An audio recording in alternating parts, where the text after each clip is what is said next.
Whatever dream, whatever you feel that God is calling you to do not ignore it. Pursue it. Dig deep into that.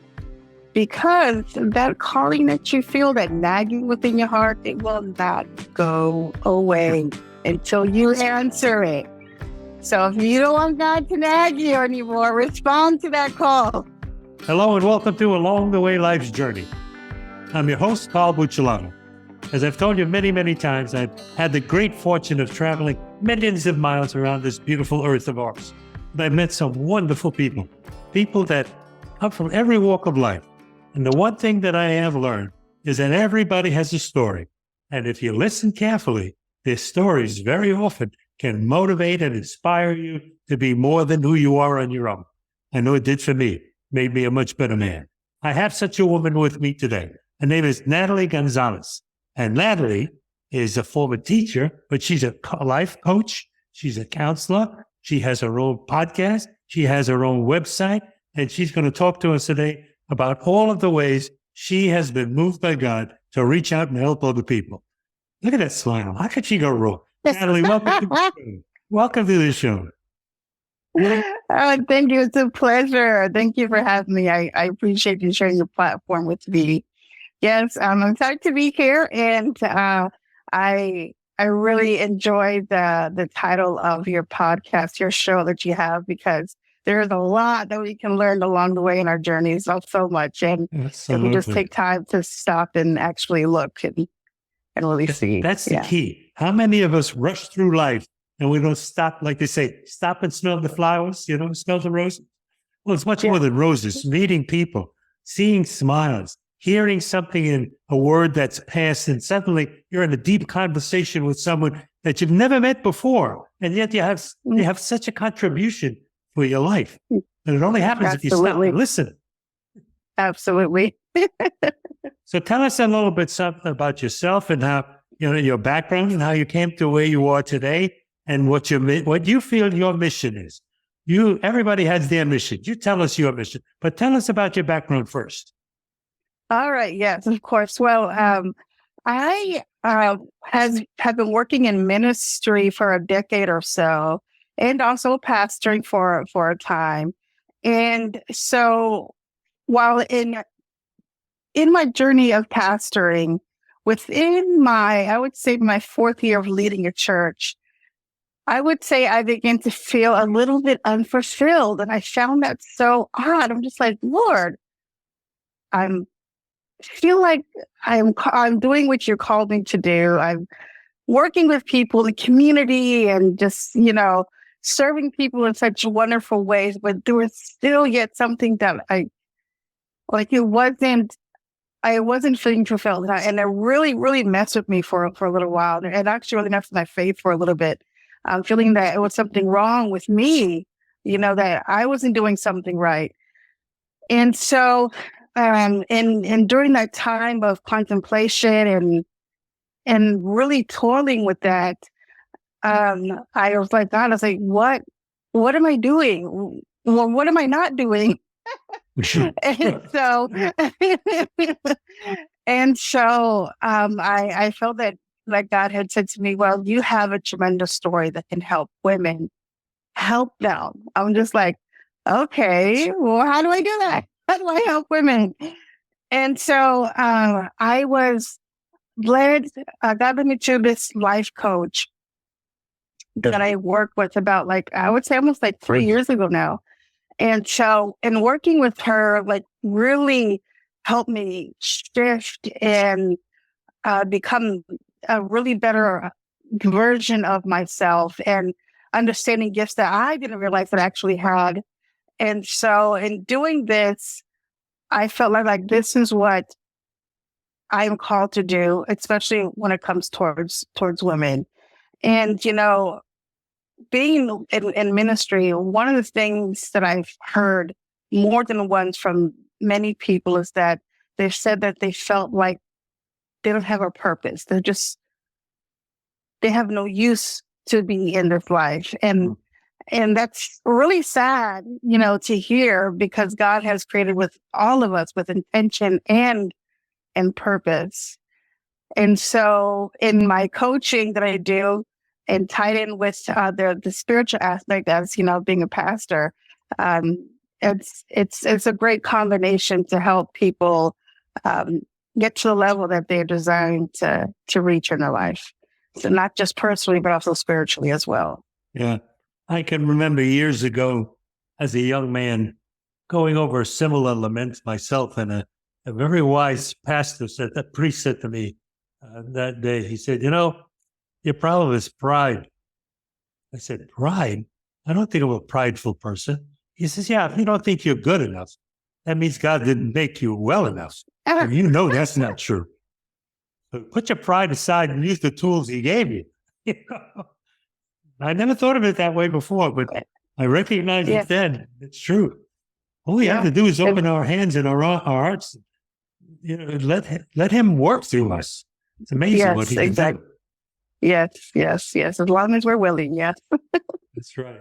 So you do a lot of counseling now. You do a lot of online promoting to people and advising them.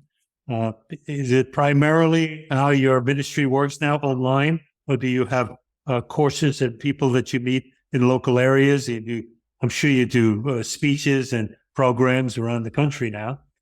Tell us about what you're doing. Yeah, so primarily when I meet with people, it is online, over Zoom or phone, and occasionally I do have speaking events and things of that nature. But what I'm currently working on is a program specifically geared towards women that feel like they've had this longing, this calling within them to do bigger and greater things that but they're not really sure if they're capable or what the next steps are, being like maybe launching a business, maybe launching a ministry, maybe they want to become an author. And so in this, what I've launching is called Kingdom Impact, women inspiring others through their stories. And so what this is to work with women. It's a 90-day program so that not only builds up their confidence, it gives them the tools and resources that's going to help them be able to launch that successfully. So you can help guide them into learning not only public speaking, how to structure their ministry and their message. You can help guide them into publicists to help generate and produce a book or a workbook of some kind. And that's very important because so many people have great ideas and yet they're frozen. They don't know how to go to the next step. Exactly. Yeah. And so, being able to provide that help and empowerment and resources, it's very, it's invaluable. So. Okay. So I'll ask the obvious questions. What about your book? What about my book? Yeah, my book is titled 12 Steps of Faith Leading You to the Promises of God. And that book is also, it's actually released in English and in Spanish. Terrific. And so, yes. And so that can be found on Amazon. And so yeah, it's, when I began writing that book, it actually wasn't intended to be a book in the first place, actually. And I began writing, and God just gave me these scriptures, and I began writing. I guess almost like a devotional / my personal life experiences with each step, and with each step in that book, it's helping to draw closer to God. Learning how to truly let go and allow God to use you in ways. And so a lot of times we feel like we are trusting with God, but in actuality we are not. Sometimes we're still holding back. And so one of the stories that I share in there was that when I remarried in my second marriage, I was on food stamps because I was a single mom. And when I lived with my husband, he um, very well paying job. I really didn't need the food stamps at all, period. But it was like, oh wow, I don't have to start my own money type thing. And so it was coming up to renew, and I was getting ready to reapply. And I heard the most convicting thing from God. He said to me, "Do you not believe that I could provide for you?" And I was just like, oh my God. And I felt so convicted in that moment. And so I was like, okay, all right, I'm not. Because I felt convicted. And not only that, using a resource that could really be given to somebody else. Right. And so, and that was like one of my first steps of really letting go and trusting God that whatever the situation is in life, He will provide as long as we are willing and trusting enough to let go and leave it in His hands. Yeah, and we have to recognize that sometimes the result is not what we expect. It's not what we're looking for, but it's always better for us. Exactly. Yeah. He's a good father, and He will. He always provide, no matter what it looks like. So So during those 12 steps, you related to personal experiences as they were shown to you at each of those steps. Is there anyone other than the food stamp situation that you think are relevant for you to say so the audience can hear how impactful it was to you? Because you're a strong woman. You came out of a strong background. You had determination to do things. So God had to move your mind a little bit. He had to open you up a little bit. And that doesn't always come easy. So it doesn't. I guess one of the other stories I shared was when we moved to the area we're currently living now, in a small town in Kitchener, North Carolina. And when we came into this house, we came in renting. And we loved the area. It was peaceful, it was quiet. And we had been renting for like 8 years. And throughout that time, I kept on hearing God saying that this is your home. I'm like, okay, great. This is my home. Thank you. Yeah, we're renters. This is my house. But God kept on saying that, this is your home. And previously in years past, the owner had offered us to buy it, but we did not have the funds for that to purchase it outright because he wanted cash. And I would say like several more years went by, and God was saying like, this is your house. I'm just like, I don't understand what you're talking about. I don't see how this is a possibility. And so it was just probably about like 2020 in the month of August. And God placed my spirit, reach out to the owner if he still wants to sell. And so I did, and it came together. And what was so amazing about that was that during this time, my teenage son, who was only like 18, 19 at the time, had been working diligently and saving up money, and we were off by like $5,000 to purchase the home. And we had asked our son, I was like, I know you're saving up this money. And I went and was like, your dad and I promise we'll pay you back. Will you allow us to borrow this $5,000? And my son was like, yeah, sure, it's yours, take it. Like, okay. And so, now it's been a couple of years since we purchased the home, and it's outright. We don't owe anything. And that was like a really big blessing, that sometimes we're holding on to a promise that God is giving to us. And sometimes it seems like it's never going to happen, that time just keeps on going by. Like, I don't see what you're saying yet, God, just like Abraham, God kept on saying, you're going to be a father of many nations. And it took a long time. Is he at my age? Yeah. And so yes, everything in his timing, sometimes we don't understand why we have to wait. But when it does happen, we're just like, oh, wow, I see now. I understand. And it's all in the scriptures. When we read them once, sometimes we read them and they make sense, but they don't relate to us because we're Yeah. not going through anything that we can say, this is my story.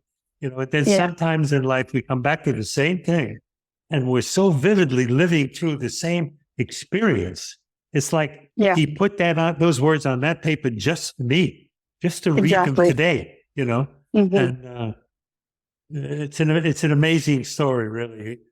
I know so many people that I've met over the years who have been, they've called themselves Christians all of their lives because they were born to Christian families, and yet it isn't until they've faced the turmoil in life, the difficulty in life, that they came to realize what it really means, and they gave their life completely. It wasn't until then that they learned to trust. Yes.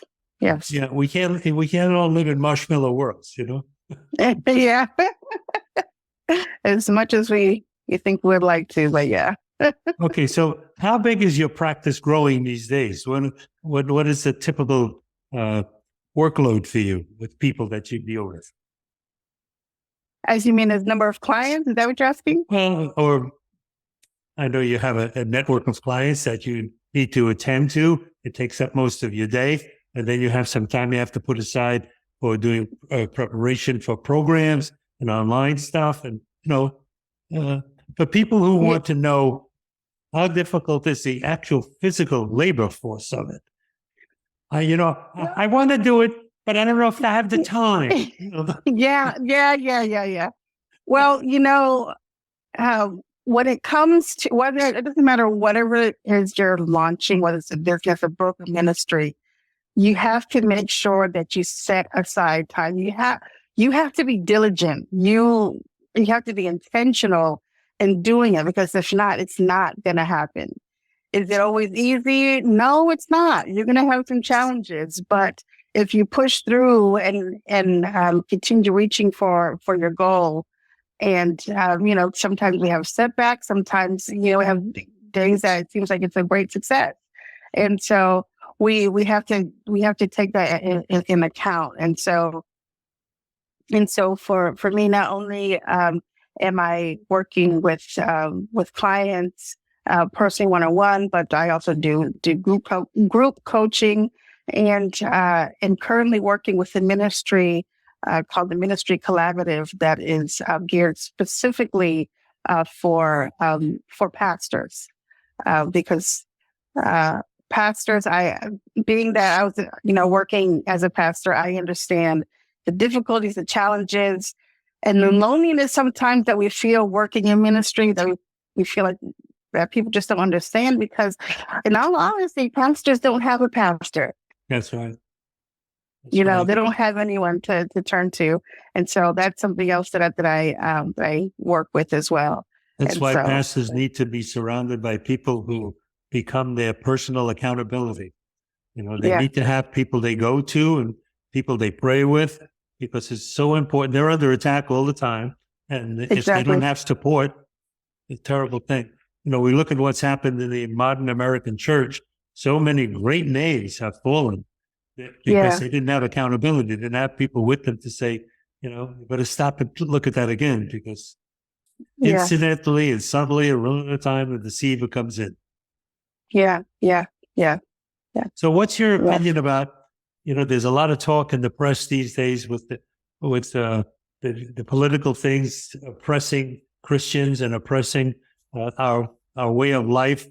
People who want to tell us that the genders aren't the genders and the children aren't ours, and whatever we want to do as a Christian person is subterfuge to being anti-American. All this kind of nonsense that you hear going on. What do you feel about that? I feel, unfortunately, that a lot of political agenda has infiltrated too much of the church. There's been a lot of issues and separation within the church because of all these political views. Yeah. I was pastoring in the United Methodist Church, and they're often in the news of what's going on within the, not just locally, but as globally in the conference, um, with liberals and conservatives just not seeing eye to eye with the homosexual agenda. Yeah. And so it's really sad to see churches fall apart or separate when God has called us, to love one another. You don't have to love the sin, okay? But Exactly. we love the sinner. Hate the sin, love the sinner, right? Yeah. And we love them where they are. And so, and, and the church as we know it, even without the political aspect, is fragile as it is. Nobody wants to go to church anymore. Yeah. The numbers are coming down drastically. Exactly. And, it's a very scary thing. This new generation of people who haven't been taught the truths of the church and the values of what it has meant to this country. I mean, when you talk to young people today and they say, well, we're not a Christian country, it belies the idea that they've heard one word of history. They haven't been taught anything because this country was based on the foundation of Judeo-Christian values. And that's what it's all about. That's where it started. I had the good occasion to go up to a place called Strathmore Village in Massachusetts, and it's a reenactment place of the 1780s and 90s, and the people who live there live as though it's that time. They make wax candles. They work in their gardens. They make all kinds of barrels and wood barrels the way the old-fashioned people did. They live in an old-fashioned way, or in a predetermined way. And so I went into the church that was built in 1724. Wow. And I sat in the pews, and in the pew was a copy of the sermon that was preached the day that General Washington was there preparing to go to the Continental Army and begin the Revolutionary War. He was sitting in those pews. And the values of what they were talking about, that under God, we are entitled to freedoms. We're entitled to freedom of speech, freedom of faith, freedom of religion. And it made me realize that I've traveled, as I said, all over the world, and I've seen places where people are persecuted because they say the name Jesus. And yet I've also had the good fortune after the fall of the Soviet Union, I was brought to Moscow to teach a course on American entrepreneurialism. And I went into Red Square there, which was formerly Red Square, and people were out at night with candles on their knees, giving thanks to God because for the first time in all those years, they wouldn't be thrown in jail for saying the name of Jesus. Wow. I mean, those are the things that mean so much to me as an American. And I'm sad that they're being lost and not passed down. People aren't knowing this and not remembering this. Well, we all have a job to do, Exactly. We all have a job. So what's next on the agenda for Natalie Gonzalez? What are you doing tomorrow? Tomorrow I have a couple of client interviews, and I have some other podcasts I'm going to be on tomorrow. Good. That's good. Get out there as much as you can. Yeah. And so, yeah, that's what I'm doing. Usually Fridays are a little bit not as jam-packed for me. I guess that's one of the good things about being an entrepreneur. You get to set your schedule the way you want it. So, so you're doing lots of podcasts now. You can give me a little advice. I'm new at podcasting. I've only been doing this for about a year. About 2 years ago, I wrote that book that you see behind me, and it was a stimulus to get me to people who were asking questions. And so I went on podcasts myself and became a guest. And my publicist said, you're pretty natural on screen. Why don't you do your own podcast? I didn't know what it was. I didn't even know what a podcast was. So now here I am. I got a year and a half later. I have 100 shows under my belt, and I have a few thousand followers. And I must say, I feel very privileged and honored, but I still don't know what I'm doing. So, so tell me, when you're on other shows, what do they ask you? What's the next question they ask you? Natalie, what about? One of the questions that I have gotten several times was, how do you help clients understand their potential? Because a lot of times the people I work with feel like they don't have great potential. They don't have the skill, they don't have the talents to do what they're feel like they're led or called to do. And I always respond with, I give my clients this task. It's like a little thing of homework that I ask them to do. And to ask friends and family, those who they trust, not everybody is for us, those who know, who love us, and will give honest feedback, and ask them, what gifts and talents do you see in me? And truly listen. Don't try to say, don't try to just say anything. Just absorb it, listen, the positive feedback, and really reflect on that. And another one is, what is that one or two things that people are constantly seeking you out for help? What is that? And so those are some ways to begin to really reflect on what others see in us. And a lot of times people see our gifts and talents before we do see it in ourselves. Right. And so. Yeah. My wife has done a couple of shows with me. That's one of the things she has made a point of saying over and over again, that all too often we have these gifts and talents and we compare them to someone else's and we think it's not good enough, so it can't be anything valuable. Yeah. And yet there are so many people, and she points out this one particular woman that is just the most natural homemaker. Hospitality is her thing, and she is, she's a great, warm person, and she doesn't see the value of that. And that's sad, because that could be such a gift to so many people. Just feeling welcome in someone's home, Yeah. Yes. Quite an interesting thing. So, ladies and gentlemen, I just have made an admission here to you as well as to Natalie. I really don't know what I'm doing. I'm supposed to tell people on all of these shows, if you like it, click like and hit subscribe, because that'll help us bring you more shows like this and bring you more people like Natalie and the others who come on my show. I try very hard not to bring you people who are soap salesmen. I try very hard to bring you intelligent, legitimate people that have a message like Natalie has, And I tell you all the time that you have your own story to tell. No one has a story like you. No one can tell it like you can. Make sure you write it down. Share it with your friends, your loved ones. Make sure you get it down, because when it's too late, all that wisdom is gone. Share it with others. They need to hear it. And if you have a guest you want to recommend to be on the show, we have a show like this every other Wednesday, and we look for people like Natalie and possibly yourself who might want to come on the show and have a great message.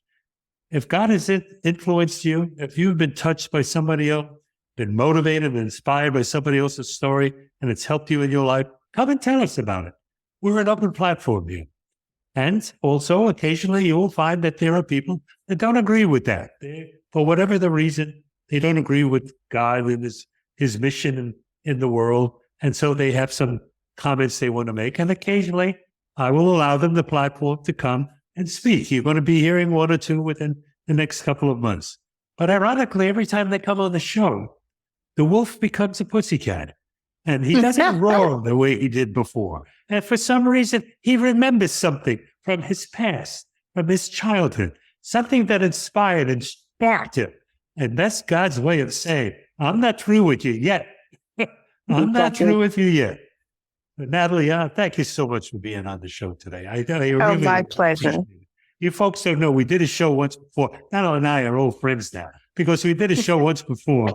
And for whatever reason, the technical end of it didn't work. We heard dogs barking in the background, lights were flashing up and down. That was just a way of me realizing that the deceiver wanted her on this show. And we persisted. And here she is today with a radiant smile. And she's here to tell us, as she has, why it's so important to listen to God and to reach out to others. Do your share. We all have a share to do.